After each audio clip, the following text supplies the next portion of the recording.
I once cat sat for a 29-year-old cat. She would sit at the bottom of the stairs and yowl pitifully to be carried up. She couldn't find her bowl anymore and had to be fed a spoonful at a time. She had to sleep in the bed with me, and I had to walk her to the litter tray during the night. Then I spoke to her owner after the cat sitting had finished, and she informed me that the cat needed none of these things, was perfectly capable of climbing stairs, feeding herself, and slept in her basket, and had simply identified me as a soft touch. I went over to visit a couple of weeks later, and the cat ran straight to the bottom of the stairs and started yowling. Dear Diary, made another stranger my bitch. PSA, your therapist is probably not looking at the clock because they hate you, but because they have a question in mind and need to know if there's time to actually deal with it. From a therapist friend, in case any in-therapy friends ever worry about this. Oh. And this is because it would be really shit of them to open up your entire brain into hysterical upset and then boot you out without helping you find equilibrium. But there is probably someone right after you, just to fully articulate. Yeah, exactly. When I do therapy, I always keep an eye on the clock so I know when I have enough time to keep opening up big issues versus when I have to work on getting them back to stable so they don't leave my office and walk straight into a wall. Good to know! When I was in school, one of my art teachers used to say, "This world needs more creators. There's more than enough destroyers in the world today." Just a reminder, if you create anything, art, writing, food, machines, ideas, equations, knits, tools, gardens, the world needs you. This makes me happy. Happy creating, everyone! This is good to hear. It's really easy to look around and wonder, what's the point? But sometimes the point might just be to create instead of to destroy. My blog is, and always will be, a safe place for people who are not confident in their English-speaking abilities. You will never be judged or mocked here. 1. Your English is probably better than you think it is. I've read many posts that ended with something along the lines of, "Sorry for my bad English," and was surprised because it was worded exactly the way a native English speaker would word it. 2. The main purpose of language is to communicate. Even if communication is a little awkward, as long as we can understand what the other person is trying to say, there's no need for it to be perfect. 3.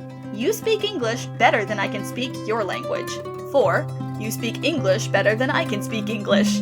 5. Being able to speak a second language at all is a huge achievement and something most of the people ragging on bad English are incapable of themselves.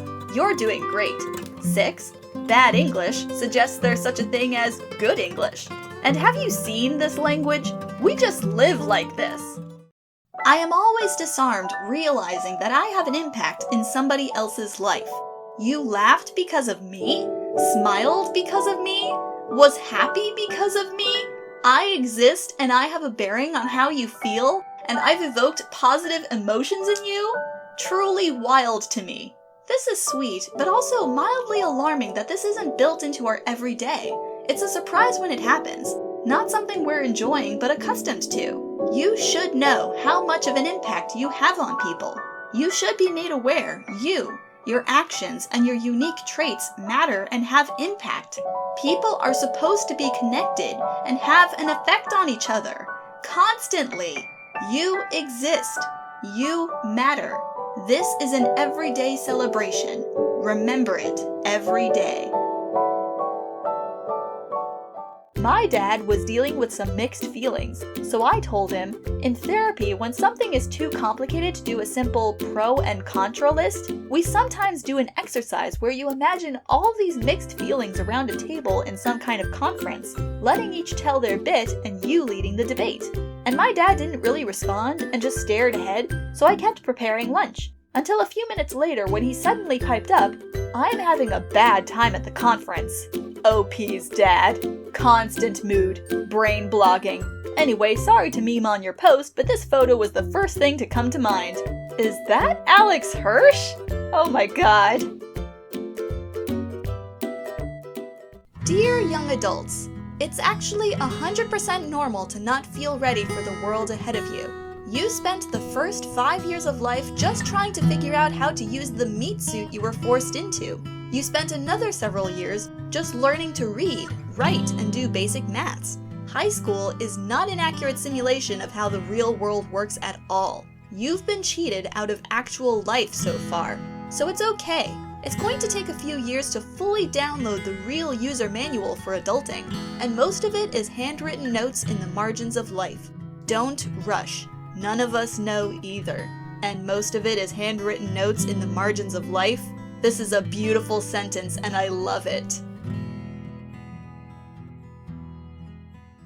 Do you ever think about how sometimes it just takes one random message, and suddenly you find yourself with a best friend or in constant conversation with someone who lives on the other side of the world, but is just as much of a freak as you are? Or maybe you find yourself in love with someone without a last name, but with so much kindness and affection in their words and presence. Crazy how life and love and friendship just happen. Or you leave a few comments on someone's fanfic one night. Crazy how life and love and friendship happens. You know who you are. Love you, dearest. Many people seem to think it foolish, even superstitious, to believe that the world could still change for the better. And it is true that in winter it is sometimes so bitingly cold that one is tempted to say, "What do I care if there is a summer? Its warmth is no help to me now."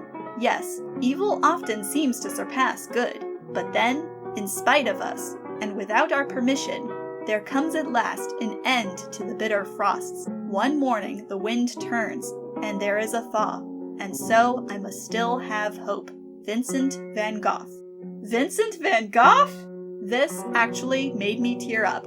Van Gogh had such a hard life. If even he, poster child of historical depression, can have hope, I can too. If I am worth anything later, I am worth something now, for wheat is wheat, even if people think it is grass in the beginning. Vincent van Gogh. The fact that I'm no longer the same age as the protagonist of novels and films I once connected to is so heartbreaking. There was a time when I looked forward to turning their age. I did, and I also outgrew them. I continue to age, but they don't, never will. The immortality of fiction is beautiful, but cruel. It is really cool to look back on how young they are, though. It puts so much new context on the trials they endured and responsibilities they shouldered. I can appreciate how much they took on willingly, and how much was forced onto them so much better now that I realize how young they were. And that feeling grows as I do. My therapist just said, "Kids are very resilient." And I said, "Why do all adults need therapy then?" And she just looked into the middle distance for a bit, and seemed to reassess quite a lot of things. Kids seem resilient because their brains need to put all the bad stuff away for later, and later is when they're adults. Thinking about this conversation from Discord. Now see, this really pisses me off, the kids are resilient thing, not your response to it. Because there has been study after study about what actually happens. If the kid receives support during or after the traumatic event, they get stronger. If the kid does not receive support during or after the traumatic event, they get fucked up. True resilience in kids has always, always, always been the result of the support they receive. Also, I was fucked up as a kid for sure. I feel like that therapist forgot child therapists and psychiatrists exist for a reason. Apparently, they're selling post content to train AI now, so let us be the first to say, Flew Nork Purple 2, West Motor Vehicle Surprise Hamster Much, Apple Neat Weed Very Crumgible Oysters in a Patagonia, my hat, Very of the and some then shall we not, Much Jelly, Eaglet, O written, Beach Fork Bagel is a BMW, Hockey Fire of the 9th Flare Golf Runner, Beach Fork Bagel is a BMW. Fimble McWimble, the vanilla extract, my walrus fairy, at the Children's Hospital. 'Twas a brillig, and the slithy toves did gyre and gimble in the wabe. All mimsy were the borogoves, and the mome raths outgrabe. Put some Lewis Carroll Jabberwocky in your AI and smoke it. Kinda feel like there's some untapped meme reaction image potential from old horror movie trailers. Doubles in size every night, magnified by a billion-volt brain. Are we delving into mysteries we weren't meant to know? No one word ever heralded such a heart-pounding experience. Shockingly convincing, horrifying life. Stranger than anything science had ever discovered. It's fantastic, but possible. Unusual. Why? The most fiendish, the most fierce female. Don't be embarrassed to scream. The biggest thing since creation. A comedy of terrors. Terrifyingly different. Hey, remember when everyone was encouraged to keep a reactions, images, GIFs folder saved to their device? Do that again and add these. Obviously, dietary requirements aren't a joke, but my grandma sometimes runs errands for her church, and I asked her what she's up to today, and she said extremely seriously, "I've got to track down the body of the gluten-free Christ, Julia." This totally scans for a swear intensifier, by the way. What in the gluten-free Christ is going on here, Julia? I can't believe it's not Jesus. 5 recipes for an exciting life. In my opinion, spending enough time creating things with your hands. Baking, drawing, scrapbooking, doodling, crocheting, journaling, and so on. Keeping track of things like pretty skies, milestones, happy memories, appointments you're looking forward to. Listening to music that genuinely makes you feel happy and energetic. Making a habit of reaching out to people in a way that's comfortable to you. I send my dad songs he might like. My friend sends me monthly life updates. Being kind to all your 5 senses, like investing in a scented candle or essential oil dispenser or body mist, having a soft blanket or socks, or a soft animal to pet, listening to birdsong or the rain, looking at the sky more often, and having your favorite foods enough times.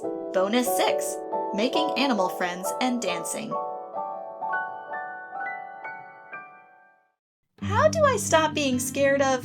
You do it scared. The courage arrives with the action, not before it. Don't wait to feel confident before you act, because the key to confidence is usually doing the thing while still scared as fuck. Absolutely. The journey to overcoming fear often begins with taking action, even when you're scared. Courage doesn't necessarily precede action. It often arrives alongside it.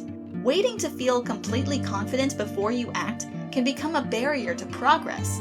Instead, recognize that it's okay to feel fear, acknowledge it, and take the step forward despite it. This boldness in the face of fear is often the path to building true confidence and achieving your goals. Remember, some of the most remarkable accomplishments start with taking that initial fearful step. I love mimetic communication when it gets to the point of being incomprehensible, because can you imagine showing someone this picture and asking them what Greek god it represents? My favorite part is the people in the notes being like, the god of children's hospitals to be contrary, because the ball is red. Because do they know what one of Apollo's areas of being the god of this thing are? Healing and diseases. Also, he's like, the god of youths. So yeah, Apollo is the god of children's hospitals, actually. Random Greeks just trying to assign gods to different tasks. Apollo, knowing this will be funny in 3,000 years, the gift of prophecy. I can't stress this though, but people have to relearn how to start creating for the joy of creation, instead of creating for the sake of skill. Art is supposed to be for fun, and it's up to you to indulge your appetite for creation as sincerely and candidly as you can. It doesn't matter if your art is bad or unskilled. The point of art is not to be good at it. The point is to create because you can, and because it feels good. The importance of italicized word placement. Not my fault. I never said we should kill him. I didn't suggest this. I never said we should kill him. Stop putting words in my mouth. I never said we should kill him. I thought we're going to hire a hitman. I never said we should kill him. Just because we could isn't a good excuse. I never said we should kill him. I suggested we rough him up. I never said we should kill him. You killed the wrong person. I never said we should kill him. I never said we should kill him. You misunderstood me entirely. Were you even listening? I love you. You made a mistake? I don't care. I love you. You made a wrong choice? Love you. You don't think you're good for anything? Guess what? You're good for loving. I love you. I was 15 when I made this post, and I'm 25 now, and still seeing people reblog and tag this with things about their lovers or their friends, or characters or themselves, or that they really needed this today. I don't know, it just feels really special to me. Thank you. Keep loving each other. I still love you. Never ask a linguist, is that a word? Because you will always get the same response. It is now. Delivered with some variation of jazz hands like you just won a very low-stakes game show. And I'm so sorry, it's just part of the training, it's not something we can control. My favorite response to, that's not a word, is, then why do you know what it means? Every time someone within 30 miles of me says, that's a made-up word, I am uncontrollably compelled to respond, all words are made up. I'm so emotional about dinosaur stuffed animals. There are these creatures, extinct long before any of us were alive, but we found their bones and their eggs and their footprints, and we made drawings and models of what they could have looked like, and we made them into stuffed animals so we could hold them. We made them soft so we could love them. I'm sobbing. Yeah, we're the animals so preoccupied with petting other animals, we're sort of collectively upset there are animals we never get to pet. So we made proxies to snuggle and tell their ghosts we'd have loved them if they were here. And tell their ghosts we'd have loved them if they were here. Hang on, I just have to cry for a minute. I love this side of humanity. Our desire to pack bond with everything is very dear to me.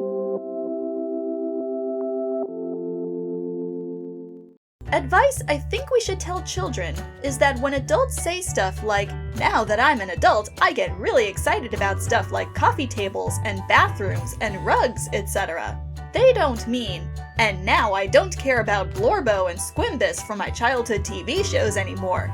Because your average adult still loves all the same pop culture stuff they always did. They just have a greater appreciation for the mundane as well. Growing up just means you can enjoy life twice as much now. You can get really excited about a new stuffed animal and about a new kitchen sponge. Peace and love. You get bigger so you can store even more love and appreciation for the world inside of you. Advice I gave someone today was, do it stupid. She wants to learn photography. Do it stupid. Take 1,000,000 photos. Don't think about why they're not good. Enjoy the process of taking photos. Pick out the ones you like the most and figure out why you like them. Is it because the subject is centered? Is it because you caught them doing something cool? Is it because the light made cool shadows? Do it stupid. If you try to do it smart, you'll get stuck. If you think too much, you'll never get to doing. Do it stupid. This. Fail a lot. Loosen up and try different things. Figure out what you love and what you dislike. Do a lot of whatever it is and learn by doing.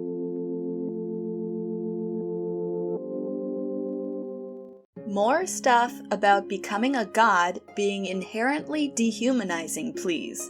Too much focus on ascension or becoming greater. Not enough focus on what is lost of you. You're not a person anymore, just a personification. You're a concept, an abstraction, all neatly defined boundaries and borders. None of the vagaries or blurring of lines or gray areas that come from being mortal. You can never change now, never grow or evolve. You are this, forever, stagnant, and the thing you've been made to embody might not even be your best trait. You also get no say in how your story is told, or how people praise you. if indeed they do at all now. What if you're giving birth to twins and it's the end of daylight savings day and the older twin was born first, but the second twin travels back in time and is born an hour before the first twin? Would that be fucked up or what? This is like one of those riddle of the Sphinx loopholes, like, I can only be defeated by a younger brother who is firstborn of his family, and this clown rolls up like, buddy, have I got a story for you. I was a pretty weird, outcasted child, so one of the greatest wonders of my adult life has been realizing that you can just go someplace and meet some people and casually make some friends. And they might not be in your life forever, but you can hang out for a while, and then you can go somewhere else and do it again, and again. If it doesn't work out, no biggie, etc. Also, there's no point in your life where the window on making friends just closes. You're never going to hit an age where that's that. You're done making friends. You'll never make another one again. Seems pretty academic, but honestly, I think it would have saved younger me, and particularly university-aged me, a lot of stress and worry if someone had just sat me down and told me this. That comment about how you should not borrow grief from the future has saved me multiple times from spiraling into an inescapable state of anxiety. Like every time I find myself thinking about how something in the future could go wrong, I remember that comment, and I think to myself, well, I never know. It might get better. It might not even happen the way I think it will. And if it does happen, and it is sad and bad, I'll be sad about it then, when it happens. And it's somehow so freeing. So if you worry about something, and something goes poorly, you suffer twice. You worry about something, something goes well, you only suffer once. If you don't worry about something and something goes poorly, you suffer once. If you don't worry about something and something goes well, you don't have to suffer. Not to sound like your dad, but if you're not having a great time right now, you might legitimately be playing too many video games, or being on that damn phone too often, or at least without any necessary activity buffers. May I suggest coloring with physical materials, or some chores you've been putting off. Hell, go outside with a bucket and make mud soup like you're 5 again. Take a break. You can bring your whatever for music and stuff, but don't play with it. Lots of huffy teenagers in the notes. I mean this, after spending so long getting my entertainment online, there's something incredibly tranquil about shutting it all out for a while to do something in meat space for myself. This is an opportunity for you guys to turn off your phones and actually touch grass. For real. I don't know who else needs to hear this, but stop being so scared of failure and imperfection that you don't even do anything in the first place. Nothing rewarding ever comes easy. Allow yourself to explore, for Christ's sake. There are 2 things my therapist made me write down as affirmations for combating my perfectionism, and I think this is the perfect post to share them on. I reserve the right to be wrong and for it to not be a failure. I will allow myself the satisfaction of trying. Allowing myself to try was huge in actually enjoying my hobbies and craft. You're going to mess up and be wrong sometimes, but that is okay. Keep going anyway. You'll learn to enjoy the process and not just the finished piece. Happy birthday to Edgar Allan Poe and Dolly Parton. Working 9 to 9 for a man whose eye is creepy. That's why I decide to assault him when he's sleepy, but his heart still beats in the floorboards where I said it. It's enough to drive me crazy if I let it. No, that's a bop. I love it. I love how some people are like, how long will this Tumblr Dracula fad last? Excuse me? You're asking that while Supernatural's 15-season corpse is still being paraded through the streets? Of people who read Homestuck? Have you seen the joke about the color theory? Average social media site keeps joke running for 8 years. Actually, just statistical error. Tumblr, what? And now the weather. My British publisher replaced pants with trousers, and the book went to print with the word OccuTrousers. Hides face. Yeah, I've had things like this happen. Deepest sympathies. There is an advanced reader's proof edition of the US edition of Neverwhere, in which flat was fined and replaced to apartment. People said things apartmently. There is an advanced reader's proof of American Gods, in which round, as in he walked round the lake, was changed to around, in which someone wore around spectacles. I was lucky. They were caught before the actual book came out. Oh boy. This should make you feel better about finding spelling errors in books. It even happens to Neil Gaiman of all people. You may notice I use the phrase "my beloved" frequently. This is because I am in love with the world and everything in it. Hope this clears things up. Girl, help, the pessimists found me. Girl, help, I am staunchly refusing to realize my own naivete in a world almost completely made up of things that couldn't care less about me or are actively exploiting me. Why are you projecting onto me? Please just go to a therapist. Girl, help, the pessimists are mistaking an inherently meaningless universe for an inhumane and joyless one, rather than recognizing the opportunity to make one's own meaning and joy and to spread those things to others. Don't get sucked into the "if they really cared, I wouldn't have to say something" spiral. No matter how close you are with someone, it's unfair to expect them to know things you haven't actually communicated. If they really cared, they would be telepathic, is a good way to reframe this thought to yourself and realize just how absurd it is. 'Cause that's what they'd have to do to be able to read your mind. Do you love anyone enough to have developed telepathy? No, 'cause that's impossible. And you're not allowed to feel bad about that either. No, if they really cared, I wouldn't have to say. And no, if I really cared, they wouldn't have to say either. Love is great. Clear communication is golden. If they wanted me to know, they would tell me. I shouldn't ask about it. If they cared about it, they would ask me. I shouldn't talk about it. Phenomenon I feel happens a lot. I hate the way social expectations about not being weird plays into both halves of this as well. I'm both of them also. Most of the notes were just like, this is why we should communicate better, and just say it. But I feel like this person elaborates a bit on the deeper root of this problem. Stop believing that you ran out of time to shape yourself into who you want to be. Stop believing that it's ruined. Stop believing you don't have potential. You are not a fixed being. You have endless opportunities to grow. Anytime I feel the grip of anxiety that I'm too old or don't have time to do something with my limited hours after work, I just remember the wisdom of the ancients. Ooh, I got plenty of time. It's only too late to change when you die.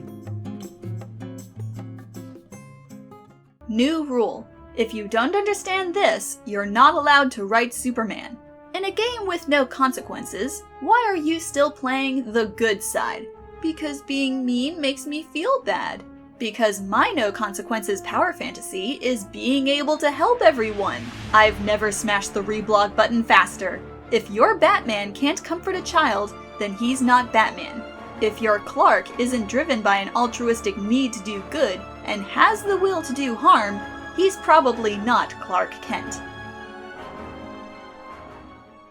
One of the most life-changing things I ever learned came from Mythbusters, where they tested and proved, with cognitive testing puzzles and reaction time sets, that lying down and resting with the intention to sleep still provided significant mental benefits over just staying awake, even if a person couldn't fall asleep in the amount of time they had. It helps me to actually sleep to know that just lying down with my eyes closed is still doing me some good, and helps me to not freak out or beat myself up when I stay up later than intended. Any amount of rest is better than no rest. So if you didn't know that, now you do. Do you know that I think of this post every time I can't sleep, OP? What Mythbusters did for you, you have done for a great many others. And I hope this makes you guys feel better too, now that I've shown it to you. The key to overcoming your fears. You can never cross the ocean unless you're willing to lose sight of the shore. Similarly, we must have the courage to leave our comfort zone. No one is afraid of heights. They're afraid of the fall. No one is afraid to express love. They're afraid of the response. And no one is afraid of the dark. They're afraid of what lurks in it. Is he, open to interpretation? I read this as open to operation, and I was like, oh, we're dissecting him now. Initially read this as open for inspection, like a house for sale. Read this as penetration and was like, what a pretentious way to say bottoming. I thought this said open to impregnation, which, is he? Read this as open to operation and was like, oh, he's trans. Read this as open to penetration, which, hey, nobody on this webbed site can read? Maybe the he open to interpretation was the post itself, and he has been interpreted badly. Who is Linkin Park? One-shot KO by my younger coworker. Wow, it's almost like, in the end, it didn't even matter. I am going to unfold all of your clean laundry and leave it in a pile on your bed. It's like every step that I take is another mistake to you. Bestie, it's taking me one step closer to the edge, and I'm about to break. Mutual posts that could easily get 10k notes. Do not.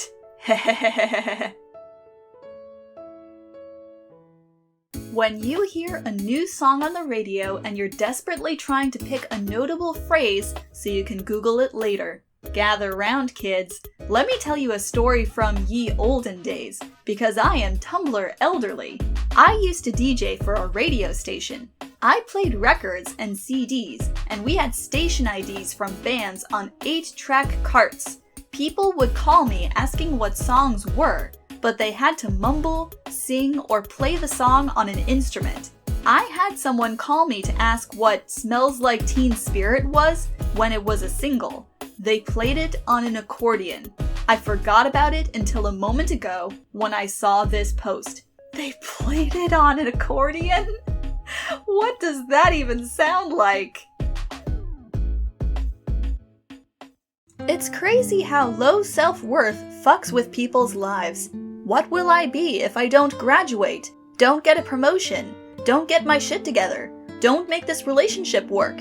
You would be a perfectly normal human being who is inherently valuable and who possesses many talents and good traits. What if I fail even when I tried my very best? The world keeps turning, and you will find many other things you will succeed at. Daily reminder that we do not actually live in a dystopian movie. Put the apocalypse down and back away slowly. You know when you're cleaning a room and you pull everything out of its drawers to sort through and you're like, what the fuck have I done? I'm never going to be able to tidy all of this. I think that's the stage where we're at in the world. Thanks to social media, we've pulled out all the messed up shit from the cupboards of the world. It was always there, but now we can see it, and we're going to have to sort it all out. We made this mess, and we can fix it. Falling to the floor sobbing will not clean a crusty room. A group of people working systematically, preferably with music in the background, will. In the dark times, will there also be singing? Yes, there will also be singing about the dark times. Missouri has 2 major cities, and they both look like they are desperately trying to get out of the state. Kansas City, St. Louis. Missouri shares its 2 major cities with neighboring states because Missouri loves company. Get out! This is the kind of cheeky pun I live for. Tell me they wouldn't consider making that the state motto if they heard it. There once was a man trying to make a point about the kitchen. The sink, he said. The sink is the single most important thing in the kitchen. It washes. It provides drinking water. It helps you prepare all of your meals and cleans your dishes for you after. The sink is the most important. However, said a stranger coming through the crowd, you are forgetting about the countertop. It holds everything in the kitchen together. You prepare your food and serve your food on the countertop. Even your precious sink would have nowhere to be if it weren't for the countertop. The man was stunned. He wasn't prepared for a counter-argument. I wrote this joke in a sleep-deprived rage, and it's one of the best pieces of writing I have ever produced. I told this joke to my sister, and she said, "I need some time to let that sink in." Hi, OP here. Quick favor, could you high-five your sister for me? Thanks. Writing advice for my uni teachers. If your dialogue feels flat, rewrite the scene pretending the characters cannot at any cost say exactly what they mean. No one says, "I'm mad," but they can say it in 100 other ways. Wrote a chapter, but you dislike it? Rewrite it again from memory. That way, you're only remembering the main parts and can fill in extra details. My teacher, who was a playwright, literally writes every single script twice because of this. Don't overuse metaphors, or they lose their potency. Limit yourself. Before you write your novel, write a page of anything from your character's POV so you can get their voice right. Do this for every main character introduced. This is legit good writing advice, especially the first bullet point. In playwriting class, we did a bit where every bit of dialogue had to be an accusatory question, and it was glorious. Virgin plastic bottle. Crumples like a bitch. Stays in the ocean for thousands of years. Makes annoying crinkling sound. Is only recyclable a few times. Becomes useless when broken. Chad glass bottle. Is sturdy. Only stays in the ocean for like 50 years. Makes cool whistling sound. Is infinitely recyclable. Becomes epic weapon when broken. Is also musical instrument. Better than recyclable. If the right systems are in place, a glass bottle can be sterilized and reused, which uses less resources than recycling. We seem to have forgotten the old sustainability slogan I was taught as a kid in the 90s, which is reduce, reuse, recycle. And that's the preferential order. We should be reducing first, then reusing what we can, and recycling should be a distant third option. But capitalism can only make money from the recycling part. Post this hamster. Where to, boss? Hamsterdam. Little guy crawls into the tube. He's little cozy in there, and whoop, off he goes. Luft hamster. There's no fucking better way zum flying. Content. There's no fucking better way zum flying. Dude, this is random, but like, my mom works at a credit union, and a while ago this totally domestic collared dog came up to their door and was like barking to get in. It's a small credit union, so they brought the dog inside to keep it safe while they got in contact with the owner. Anyway, the owner showed up looking haggard and was like, "Yeah, she keeps managing to get loose. I'm surprised she came here. She usually goes to Wells Fargo." And my mom was like, "What?" And the dog owner was like, "Yeah, ever since she started getting loose, she always goes to banks. We can't figure out why. Anyway, the dog is fine and they're gonna crate train her or something. But how bananas fucking wild is it that this dog escaped multiple times specifically to go to the bank? What the fuck? They needed to make a deposit." My mom says, never put anything in an email that you wouldn't want on the front page of the newspaper. Age-old advice which is more relevant nowadays rather than less. This is the second iteration of it though. The original version is, never write anything in a letter you wouldn't want to see in print. Advice handed down by my mother from her forebears. From the IT department, we archive everything. And Outlook autosaves every couple seconds. I've never understood live fast and die young mentalities, mostly because I've met a bunch of old people who never stopped living fast. Why try to die young when you can be an old man at a rave? The world needs more old women in denim dresses doing shots at the family picnic. You'd deprive us all of that? You just let your chaotic personality go to waste? I just can't wrap my head around that. You've got to think long term. When I'm a fat old man, I'm gonna start wearing a wizard hat and collect vaguely orb-shaped paperweights. Live fast, die old, surrounded by weird stuff from the experiences that brought you joy. I love seeing Cardinals and Blue Jays together. I'm always like, heh, evil siblings. This is what I'm all about, baby! They're not even related. Jays are a type of corvid like crows and magpies, and cardinals are a grosbeak. Well, you see, they are both birds, and they both have fun hats. Hope this helps. This is how you win the Tumblr post.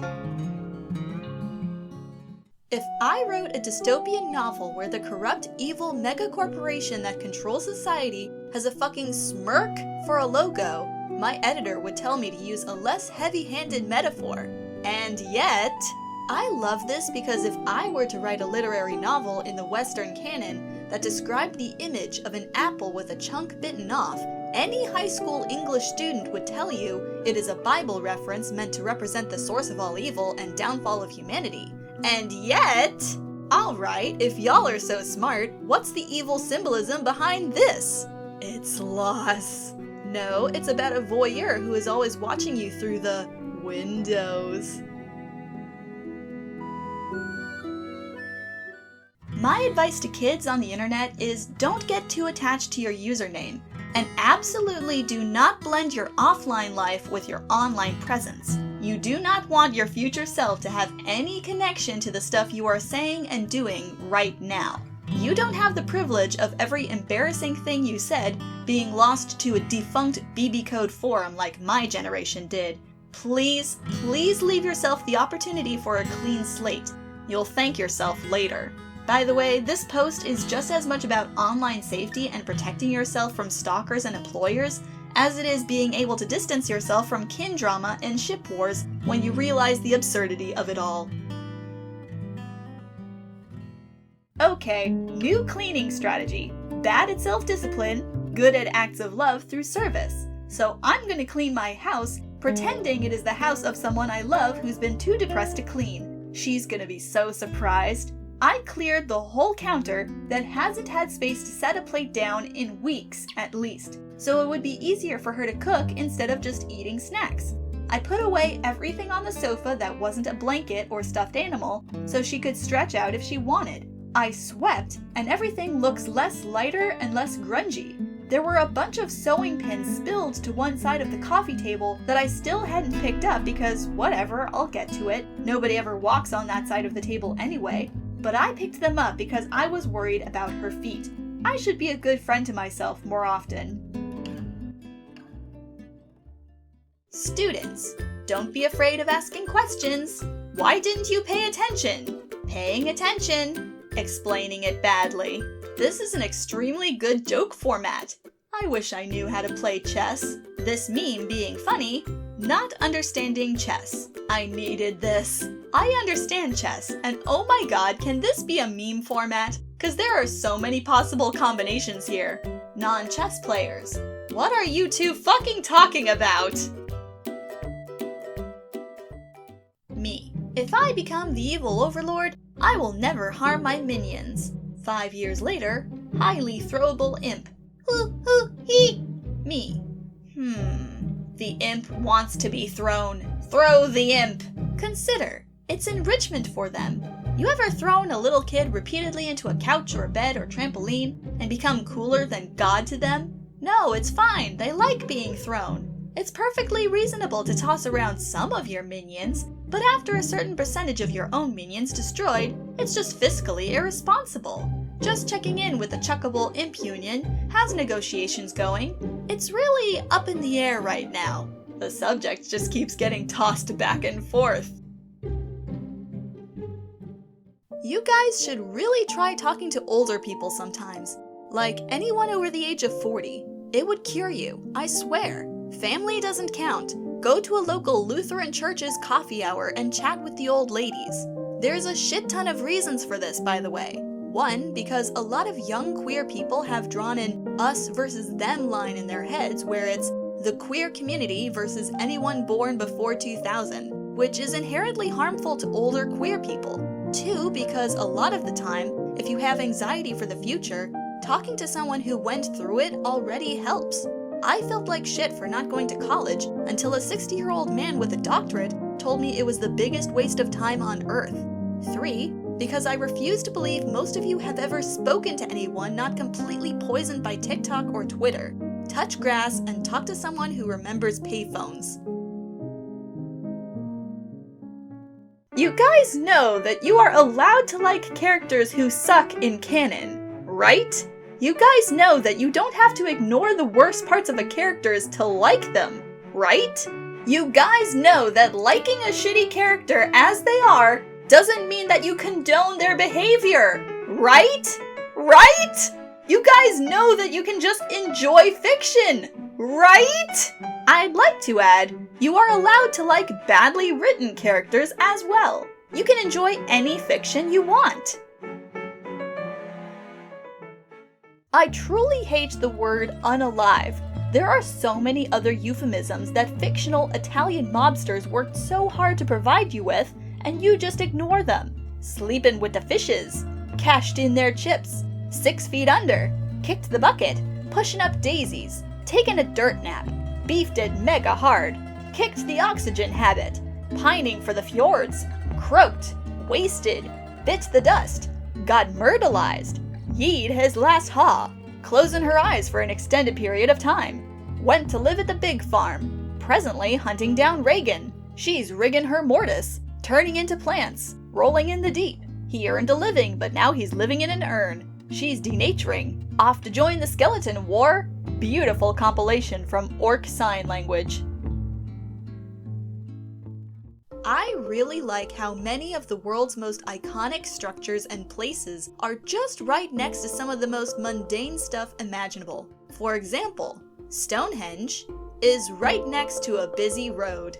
The pyramids of Giza are at the outskirts of Cairo. Niagara Falls are part of the town of the same name. And Agrippa's Pantheon is crammed inside downtown Rome. It's just so interesting to notice.